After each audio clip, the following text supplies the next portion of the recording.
அந்த ரதத்துடனே சேர்ந்து கொள். நான் நம்புறேன் இந்த ஜெபத்திற்கு பிற்பாடு ஆண்டவர் உங்களை இதுவரையிலும் இல்லாத ஒரு அனுபவத்திற்கு நேராய் கர்த்தர் கொண்டு போகிறார். ஆண்டவர் உங்களை வேகப்படுத்த போகிறார். நீங்கள் நிறைய பேர் ரொம்ப வேகமாய் ஓட போகிறீர்கள். நீங்கள் நினைக்கிறதை விட, உங்களை குறித்து மற்றவர்கள் யோசிக்கிறதை விட ஆண்டவர் உங்களை வேகமாய் கர்த்தர் ஓட பண்ண போகிறார். நீ காலாட்களோடே ஓடும்படியாக ஆண்டவர் நம்மை அழைக்கவே இல்லை. சாதாரணமான மனிதர்களோட ஓடும்போதே ஒருவேளை நீங்கள் ரொம்ப சோர்ந்து போயிருக்கலாம். ஆனால் கர்த்தர் இந்த 100வது நாள் கர்த்தர் கிருபையாய் வாக்கு கொடுக்கிறார். சில ரதங்களோடு நான் உன்னை சேர்க்க போகிறேன். பெரிய ரதங்களோடு ஆண்டவர் உங்களை சேர்க்க போகிறார். இது தீர்க்க தரிசனமான வார்த்தை. உங்களுடைய பிள்ளைகளை கர்த்தர் ரதங்களோடு கர்த்தர் சேர்க்க போகிறார். சோர்ந்து போய் கிடக்கிற, எழும்ப முடியாமல் கிடக்கிற, இனி நான் என்ன செய்வேனோ என்று நினைக்கிற, இதற்கு மேலே எனக்கு பலனே இல்லைன்னு சொல்கிற, இதுக்கு மேலே நான் ஒன்றும் பண்ண முடியாதுன்னு சொல்லுகிற அநேகரை ஆண்டவர் தட்டி எழுப்பி இந்த 100வது நாள் கர்த்தர் கிருபையாய் வாக்கு கொடுக்கிறார். நான் உன்னை ரதத்தோடு சேர்த்து கொள்ள போகிறேன். நீ ரதத்தோடு சேர்ந்து கொள்ள போகிறாய். நீ வேகமாய் ஓட போகிறாய். இதுவரையிலும் இல்லாத அளவிற்கு, இத்தனை ஆண்டுகளும் இல்லாத அளவிற்கு இந்த 100 நாட்கள் ஜெபம் முடித்ததற்கு பிறகு ஆவியானவர் உங்களுக்குள்ளே ஒரு வல்லமையை தந்து, ஒரு பராக்கிரமத்தை தந்து கர்த்தர் கிருபையாய் வாக்கு கொடுக்கிறார். நான் உன்னை வேகப்படுத்துவேன், நான் உன்னை வேகமாக்குவேன், நீ துரிதமாய் சுதந்தரித்து கொள்ளுவாய்.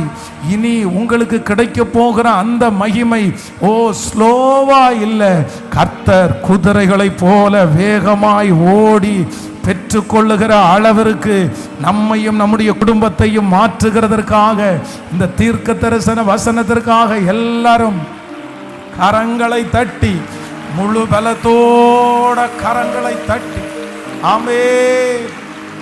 நீ போய் அந்த ரதத்தோடே சேர்ந்து கொள். நீ போய் அந்த ரதத்தோடே சேர்ந்து கொள். நம்ம எல்லாரையும் ஆண்டவர் உற்சாகப்படுத்துகிறார். நீங்க அமைதியா இருந்த காலங்கள் போதும், நீங்க சும்மா இருந்த காலங்கள் போதும், உங்களையே நீங்க வெறுத்த அந்த காலங்கள் போதும். யோசேப்பை குறித்து வேதம் சொல்லுது, யோசேப்பினுடைய சகோதரர்கள் கிட்டத்தட்ட 17 வருஷம் தாண்டி யோசேப்பினிடத்தில் நன்மையை பெற்று அந்த கோசேன் நாட்டில் குடியிருந்து அவர்களை யோசேப்பு ரொம்ப நல்லா கவனிச்சு, அவர்களுடைய பிள்ளைகளை நல்லா கவனிச்சு, இவ்வளவு நாள் ஆனதற்கு பிற்பாடு யோசேப்பை பார்த்து அவனுடைய சகோதரர்கள் என்ன சொல்றாங்க தெரியுமா? நீ ஒன்றும் கசப்பா இல்லைல்ல, நீ ஒன்றும் கசப்பு மனசில் வைக்கல இல்லை, நீ எங்கள் மேலே கோபமாக ஏதாவது இருக்கிறியா, நாங்கள் செஞ்ச ஏதாவது உனக்கு வருத்தமாக இருக்கான்னு அத்தனை ஆண்டுகள் தாண்டி கேட்குறாங்க. அப்போ வேதம் சொல்லுது, யோசேப்பு அழுதான் என்று வேதம் சொல்லுது. அப்படின்னா நான் உங்களுக்கு இவ்வளவு செஞ்சேனே அப்பா, நான் உங்களை இவ்வளவு பார்த்துக்கிட்டேனே, உங்களுக்கு நான் என் கூடயே வச்சு உங்களுக்கு சாப்பாடு கொடுத்து, கோசேன் நாட்டில் உங்களுக்கு இடம் கொடுத்து, இவ்வளவு தூரம் உங்களை நடத்தினதுக்கு அப்புறம் கூட நீங்கள் எப்படி பழச நீங்கள் நினச்சிட்டு இருக்கிறீங்க? இதுக்கு முன்னாடி செய்த தவறுகளை நீங்கள் எப்படி நினச்சிட்டு இருக்கலாம்? அப்போ யோசேப்பு அழுதான்.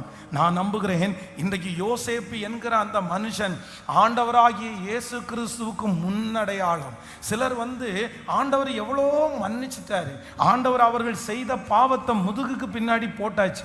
ஆனா இன்றைக்கு பிசாசு நிறைய நேரத்தில் முன்னாடி வச்சு பழைய பாவத்தை முன்னாடி கொண்டு பழைய அக்கிரமத்தை முன்னாடி கொண்டு நீ இந்த மாதிரி தப்பு பண்ண இல்லை, நீ இந்த மாதிரி மோசமானவனா இருக்கல, நீ அதற்கு பிரயோஜனமே இல்லை, உன்னை ஆண்டவர் மகிமைப்பட மாட்டாரு, நீ எதையுமே செய்ய முடியாதுன்னு எத்தனை பேரை குற்றப்படுத்தி வைத்திருந்தாலும், ஆனா ஆண்டவர் இன்னைக்கு சொல்லுகிறார், இல்லை, ஆண்டவர் உங்களை முழுவதுமாய் மன்னித்து விட்டார். ஆண்டவர் அதை முதுகுக்கு பின்னாடி போட்டுட்டாரு, கர்த்தர் மறந்துட்டாரு. வேதம் சொல்லுகிறது, இனி பின்னானவைகளை நம்ம பார்க்க வேண்டிய அவசியம் இல்லை, இனி முன்னானவைகளை நோக்கி கர்த்தர் கிருபையாய் வாக்கு கொடுக்கிறார். நீ அந்த ரதத்தோடே நீ போய் சேர்ந்து கொள். இந்த ஜெபம் முடித்து போகும்போது நான் நம்புறேன், உங்களுக்கு முன்பாக கர்த்தர் ஒரு புதிய ஆண்டிலே ஒரு ரதத்தை கர்த்தர் ஆயத்தப்படுத்துகிறார். உங்களுக்காக ஒரு ரதம் ஒன்று ஆயத்தமாகிறது. அந்த ரதத்திலே உயர்ந்த ஒரு மனிதன் இருக்கிறான், மதிப்புக்குரிய ஒரு மனிதன் இருக்கிறான். அந்த மனிதனை கர்த்தர் உங்களை சந்திக்க வைக்க போகிறார். இதுவரையிலும் செய்யாத பெரிய ஊழியத்தை தேவ மனுஷன் செய்தது போல நான் இந்த பலிபீடத்திலிருந்து இந்த 100வது நாள் தீர்க்க தரிசனமாய் வாக்கு கொடுக்கிறேன். கர்த்தருடைய பிள்ளையே, ஆவியானவர் உங்களை பலப்படுத்துகிறார். ஆவியானவர் உங்களை மன்னிச்சிட்டேன்னு சொல்றாரு. ஆவியானவர் புது மகிமையை உங்களுக்கு தர்றாரு. நான் இனி உங்களை காலால்களோடே அல்ல, உங்களை ரதத்தோடு நான் ஓட பண்ணுவேன். இனி உங்களுக்கு முன்பாக இருக்கிற பிரச்சனை அது சாதாரணமாய் போய்விடும்.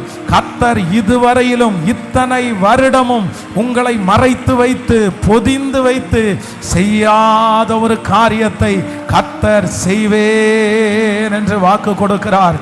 கைகளை மேல உயர்த்தி சத்தமாய் இயேசுப்பாட்ட சொல்லுங்க, ஆண்டவரே நான் ஆயத்தமா இருக்கிறேன், நான் ஆயத்தமா இருக்கிறேன், நான் ஆயத்தமா இருக்கிறேன், ரதத்தோட ஓடுறதற்கு ஆயத்தமா இருக்கிறேன். உங்க கால்களை கத்தரிப்ப பலப்படுத்துறாரு, உங்க சிந்தைய கத்தரிப்ப பலப்படுத்துறாரு, உங்க சரீரத்தை ஆண்டவர் இப்ப பலப்படுத்துறாரு. உங்களுக்கு கத்தர் ஒரு விசேஷித்த ஞானத்தை ஆண்டவர் தர்றாரு. ரதங்களோடு ஓடுகிறதற்கு தேவையான சகலமும் இந்த 100வது நாளிலே கர்த்தர் உங்களுக்கு கிருபையாய் கர்த்தர் தருகிறார். கர்த்தர் அதற்காக தான் முன்குறித்தார். ஆண்டவர் அதற்காக தான் காப்பாற்றினார். அதற்காக தான் அத்தனை ஆபத்திலிருந்தும் கிருபையாய் நம்மை காப்பாற்றி வைத்திருக்கிறார். ஆமென், ஹல்லேலூயா.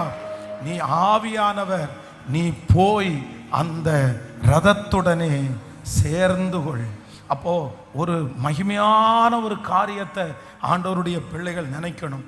சில சாதாரணமான இடத்துல தான் நம்ம இருப்போம். நம்முடைய படிப்பு சாதாரணமானதாக தான் இருக்கும். நம்மளை யாருமே பெருசாக நம்ப மாட்டாங்க. நம்பக்கூடிய லெவலில் நம்ம இருக்க மாட்டோம். ஆனால் ஆவியானவருக்கு மட்டும் கொஞ்சம் நீங்கள் இடம் கொடுத்துட்டீங்கன்னா, உங்களுக்குள்ள அந்த எழுப்புதல் என்கிற ஒன்று உங்களுக்குள்ள வருமானால், உங்கள் தரிசனம் என்கிற ஒன்றை கர்த்தர் உங்களுக்குள்ள வைப்பாரானால், நீங்கள் யாரோட ஓடுவீங்கன்னா, நீங்கள் ரதத்தோட ஓடக்கூடிய பவரை ஆண்டவர் உங்களுக்கு கிருபையாய் தருவாரால். ஹல்லேலூயா. வேதத்தில் ஒரு 2 பேரை மட்டும் நான் உங்களுக்கு ஷார்ட்டாக உங்களுக்கு சொல்லி உங்கள் எல்லாருக்காகவும் தனியாக ஜெபிக்க போகிறேன். ஸோ இந்த 100 நாட்கள்லாம் ஆண்டவர் நிறைய நம்மோட பேசிட்டாரு. நம்ம நிறைய வார்த்தைகளை நம்ம கேட்டோம். அந்த வார்த்தையை திரும்ப திரும்ப நம்ம அறிக்கை செய்தாலே அந்த வார்த்தைகள் நமக்கு வாழ்நாள் முழுக்கமும் நமக்கு போதுமானதாக இருக்கிறது. அவர் பேசாத வார்த்தை எதுவுமே இல்லை. நம்மளை தட்டி கொடுத்தார், நம்மளை அரவணைத்தார், நம்முடைய காயத்தை கட்டினார், நான் உன் கூட இருக்கிறேன்னு பலப்படுத்தினார். இந்த மாதிரி எல்லா வார்த்தைகளையும் சொன்னவர் இந்த கடைசி நாளில் ஆண்டவர் வந்து, நான் இன்னைக்கு பிரசங்கம் பண்ண வேண்டாம் அப்படின்னு தான் நினச்சேன். சரி, ஜஸ்ட் ஒரு தேங்க்ஸ் கிவி மாதிரி கொஞ்ச நேரம் ஆராதனை பண்ணிட்டு அதுக்கப்புறம் நம்ம அப்படியே முடிச்சுட்டு ப்ரேயருக்கு போகலான்னு நினச்சேன். ஆனால் ஆண்டவர் வந்து என்னுடைய இருதயத்தில் வந்து, இல்லை இல்லை, நீ போய் சொல்லு, என் பிள்ளைகிட்ட சொல்லு, இது வரைக்கும் அவன் காலாட்களோடு தான் ஓடி இருக்கிறான், ஆனால் சீக்கிரமாக அவனை ஆயத்தப்பட சொல்லு, அவன் பிள்ளைய ஆயத்தப்பட சொல்லு. நான் ஒரு ரதத்தை அனுப்ப போகிறேன், ஒரு ரதத்தை சீக்கிரமாக நான் அனுப்புவேன். அந்த ரதத்தில் என் பிள்ளை இருக்க வேண்டிய அவசியம் இருக்குது. அந்த ரதம் என்னுடைய பிள்ளைக்காகவே ஆயத்தமாக்கப்பட்டிருக்கிறது. அவனுடைய பலவீனத்தை பார்க்க வேண்டாம், அவனுடைய வயசை பார்க்க வேண்டாம், அவனுடைய சூழ்நிலையை பார்க்க வேண்டாம். நான் வெகு சீக்கிரத்தில் ரதத்தோட பெரிய காரியத்தை அவன் மூலமாய் செய்வேன் என்று கர்த்தர் ஆணித்தரமாய் வாக்கு கொடுக்கிறார். அதனால நான் 100% இந்த வார்த்தையை நம்பி உங்களுக்கு பிரசங்கம் பண்ணுகிறேன். இன்றைக்கு நான் நம்புறேன், என்னுடைய சாட்சி உங்க எல்லாருக்கும் தெரிஞ்சிருக்கும். எங்கேயோ பிறந்து ஒரு குடிகாரனுடைய மகனாக பிறந்து வாழ்க்கையில எல்லா கஷ்டத்தையும் அனுபவிச்சு அப்படியே இப்போ ஏழ்மையினுடைய உச்சகட்டத்தில் வாழ்ந்து படிப்பறிவு இல்லாத ஒரு குடும்பத்தில் பிறந்து, ஆனால் ஆண்டவர் அங்கிருந்து எடுத்து கர்த்தர் வேறு பிரித்து இந்த 41 வயசுல கர்த்தர் எந்த பேக்ரவுண்டும் இல்லாம அவரே பின்புலமா இருந்து அவரே பேக்ரவுண்டா இருந்து இத்தனை ஜனங்களாகிய உங்களுக்கு ஆண்டவர் ஆசீர்வாதமா வைப்பது உண்மையானா, இங்கே இருக்கிற ஒவ்வொரு தகப்பனுடைய பிள்ளைகளையும் தாயினுடைய பிள்ளைகளையும் தம்பி தங்கச்சிகளையும் பிரதர் சிஸ்டர்களையும் கர்த்தர் எப்படி விடுவாரு? ஆண்டவர் எப்படி உங்களை கைவிடுவாரு? இந்த 100 நாட்களும் ஆண்டவர் உங்களுக்கு வார்த்தையை கொடுத்தது கண்டிப்பா வீணாய் போகவே போகாது. கர்த்தருடைய வார்த்தை வானம் மாறலாம், பூமி மாறலாம், ஆனால் அவருடைய வார்த்தை பொய் உரையாது. அவர்தான் தீர்க்க தரிசனமா சொல்றாரு, நீ ஆயத்தப்படு, நீ ஆயத்தப்படு. எதற்கு ஆயத்தப்படுனா, உனக்காக ஒரு ரதம் ஆயத்தமாக்கப்பட்டிருக்கிறது. அந்த ரதத்தோடு சேர்ந்து பிரயாணம் பண்ணுவதற்கு கர்த்தர் கிருபையாய் இறங்குகிறார். ஆமேன். அந்த மனுஷன் ரொம்ப அந்தஸ்துள்ள மனுஷன், ரொம்ப ஞானமுள்ள மனுஷன், ரொம்ப அறிவுள்ள மனுஷன். ஆனால் வேதம் சொல்லுது அந்த மனுஷனுக்கு ஒன்று புரியவே இல்லை.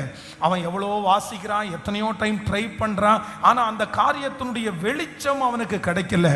ஆனால் எந்த ஒரு தேவனுடைய பிள்ளையா ஆண்டவர் அந்த ரதத்தோடே சேர்ந்து கொள்ள பண்ணினாரோ, அந்த மனுஷன் புரிய வைக்கும் போது அவனுக்கு அந்த வார்த்தைகள் தெளிவாய் புரிந்தது. நான் நம்புறேன், நம்பர் 1, கர்த்தர் உங்க மேல ஒரு ஆசீர்வாதத்தை வைக்க போறாரு. என்ன ஆசீர்வாதத்தை வைக்க போறாருன்னா, சாதாரணமான உங்களை கர்த்தர் நிறைய படிப்பறிவு உள்ளவர்களை, ஞானவான்களை, ஞானிகளை வெட்கப்படுத்துறதற்கு உலகத்தில் பைத்தியங்களை தெரிந்து கொண்ட கர்த்தர் உள்ளவைகளை அவமாக்கும்படியாக உலகத்தில் இல்லாதவைகளையும் இழிவானவைகளையும் தெரிந்து கொண்ட கர்த்தர் ரதம் என்கிற ஒரு பெரிய உயர்வோடு உங்களை கர்த்தர் கனெக்ட் பண்ணுவாரு. ரதம் என்கிற ஒரு பெரிய மகிமையோட கர்த்தர் உங்களை கனெக்ட் பண்ணுவாரு. நீங்க அறியாத ஒரு இடத்துல கர்த்தர் உங்களை கொண்டு போய் உட்கார வச்சு கர்த்தர் கிருபையாய் வாக்கு கொடுக்கிறார்.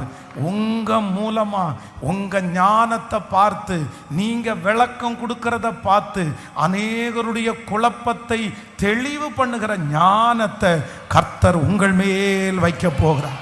நிறைய பேருடைய கேள்விகளுக்கு நீங்க தான் பதிலா மாற போறீங்க. அவர்களுடைய கொஸ்டின்ஸ் எல்லாத்துக்கும் ஆண்டவர் உங்களை ஆன்சர் பண்ண வைக்க போறாரு. நீங்க அவங்கள கிளியர் பண்ணுவீங்க, நீங்க வெளிப்படுத்துவீங்க, நீங்க அவர்களுக்கு ஆறுதல் சொல்லுவீங்க.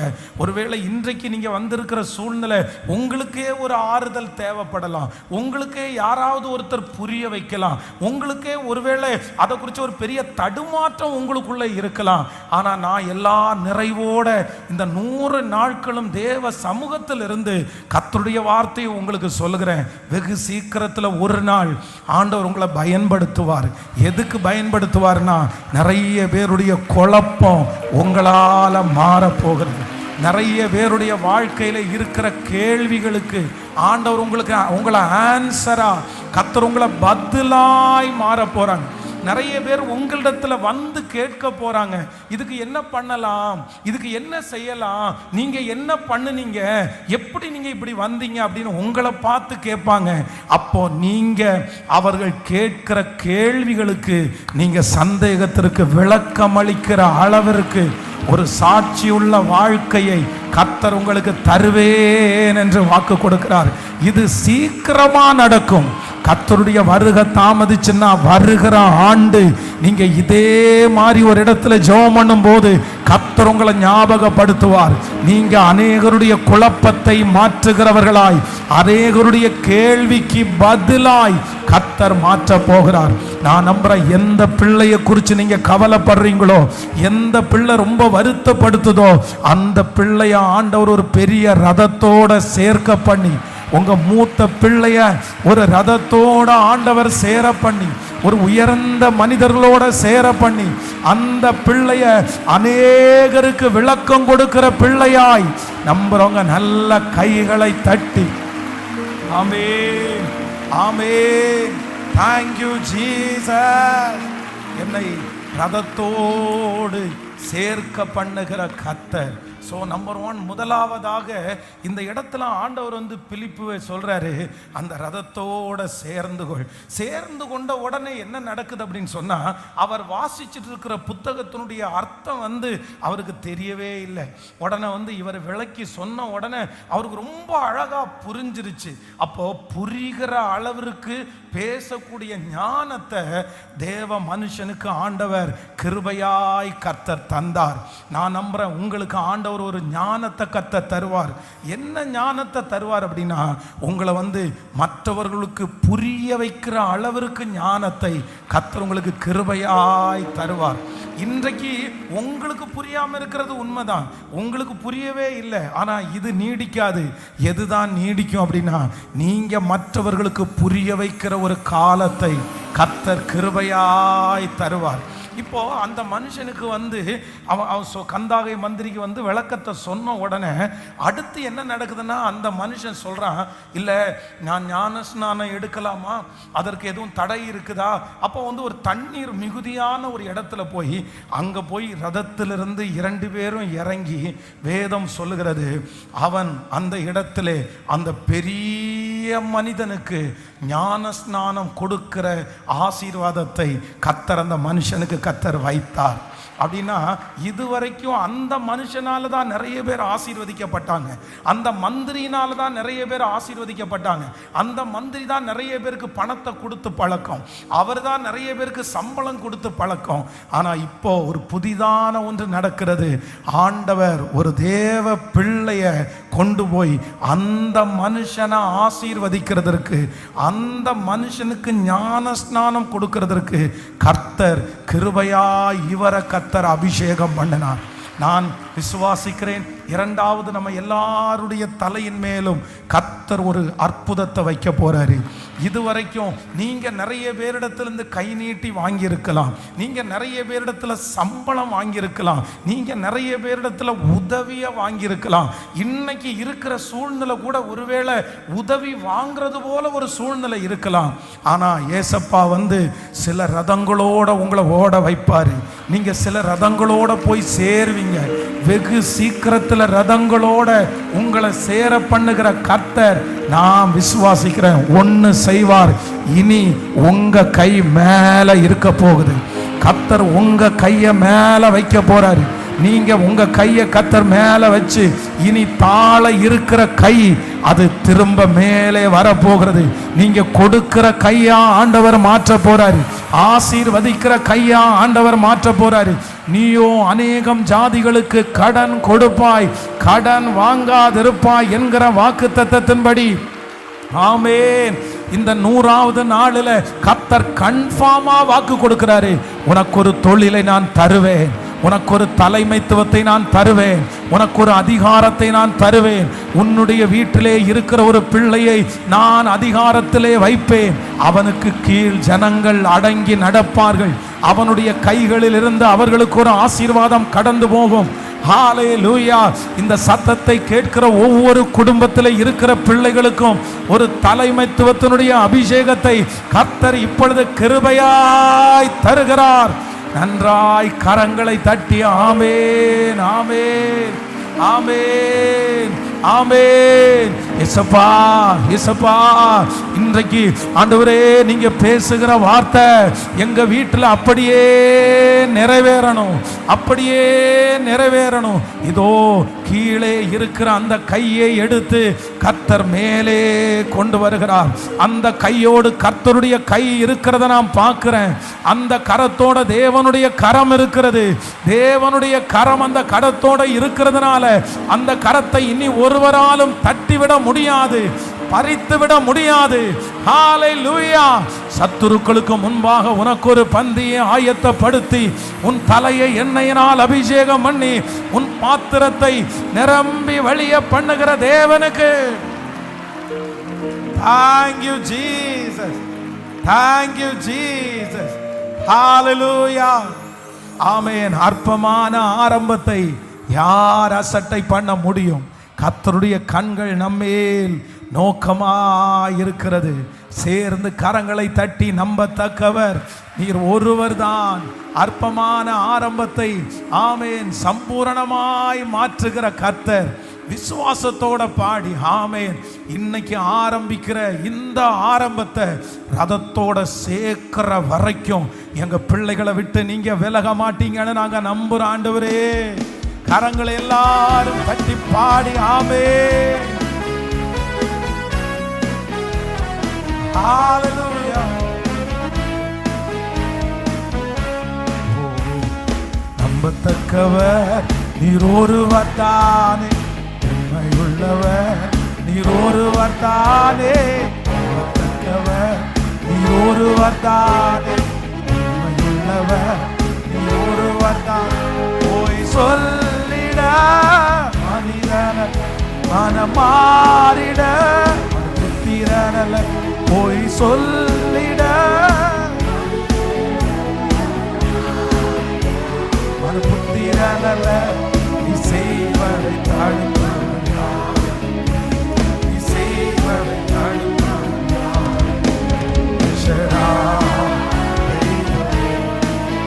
சர்வ வல்லமையுள்ள யெகோவா தெய்வமே, என்னை பெருக செய்பவரை சொல்லும் என் ஷடா தெய்வமே.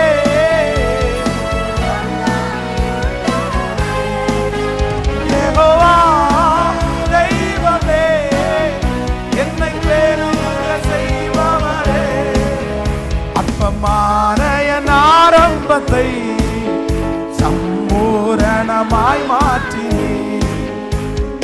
கண்ணீரோடு விதைத்ததெல்லாம் எம்பீரமாய் அறுக்கச் செய்தீர். அற்பமான என் ஆரம்பத்தை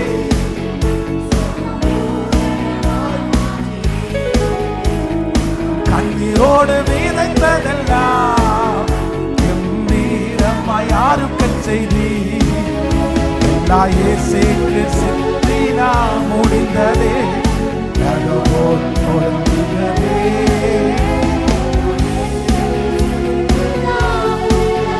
ஓ ஹalleluya. கைகளனால கட்டி என் ஷடா தெய்வமே,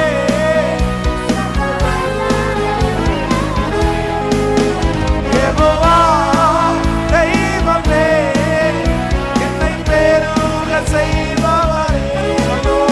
என் ஷடா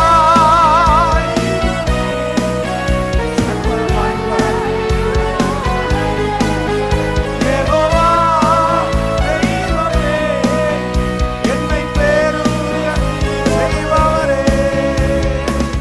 ஹalleluya, ஹalleluya, ஆமென்.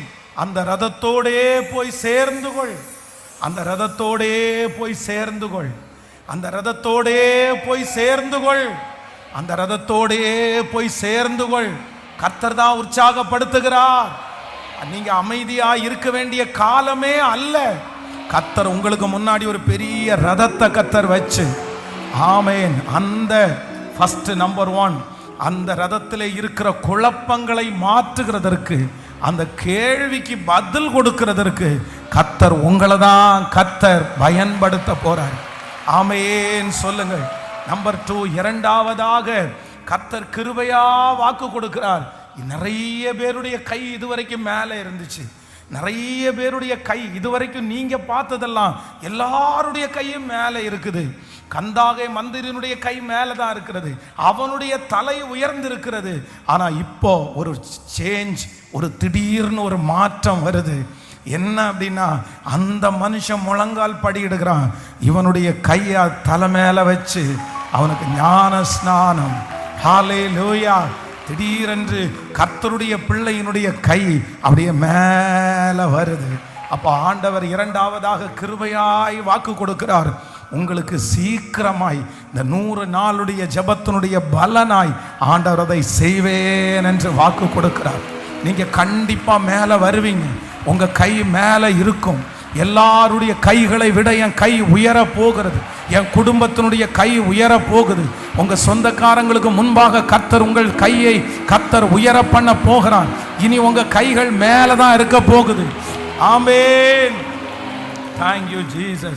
மூன்றாவதாக ஆண்டவர் இந்த பிலிப்புக்கு செய்கிற மூன்றாவது ஒரு பெரிய கிருபை என்னன்னா, இப்ப ஞான ஸ்நானம் எடுத்து முடித்த உடனே இதுவரைக்கும் அந்த மனுஷன் ஓடி ரதத்தோடு சேர்ந்து கொண்டான், வேகமாய் ரதத்தோடு சேர்ந்து கொண்டான்.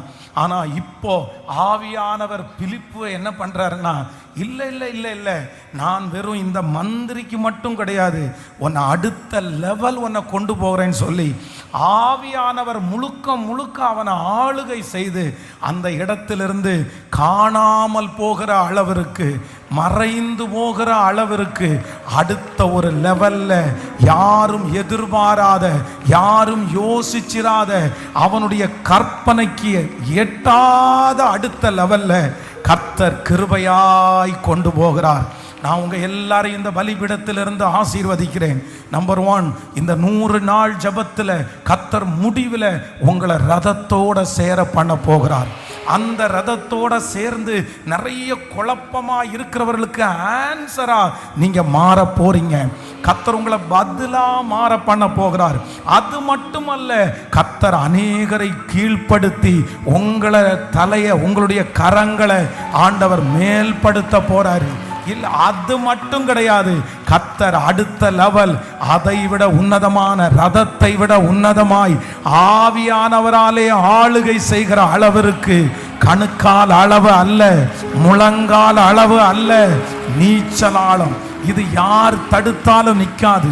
இது கரை புரண்டு ஓடுகிற ஆறை போல, தடுத்து நிறுத்த முடியாத ஆறை போல, வற்றாத நீரூற்றை போல கர்த்தர் என்னை பயன்படுத்த போகிறார். வாலிப தம்பி, வாலிப தங்கச்சி, உன் மேல ஆண்டவர் ஒரு ஸ்பெஷல் அனாயிண்டிங் ஆண்டவர் வச்சிருக்கிறாரு.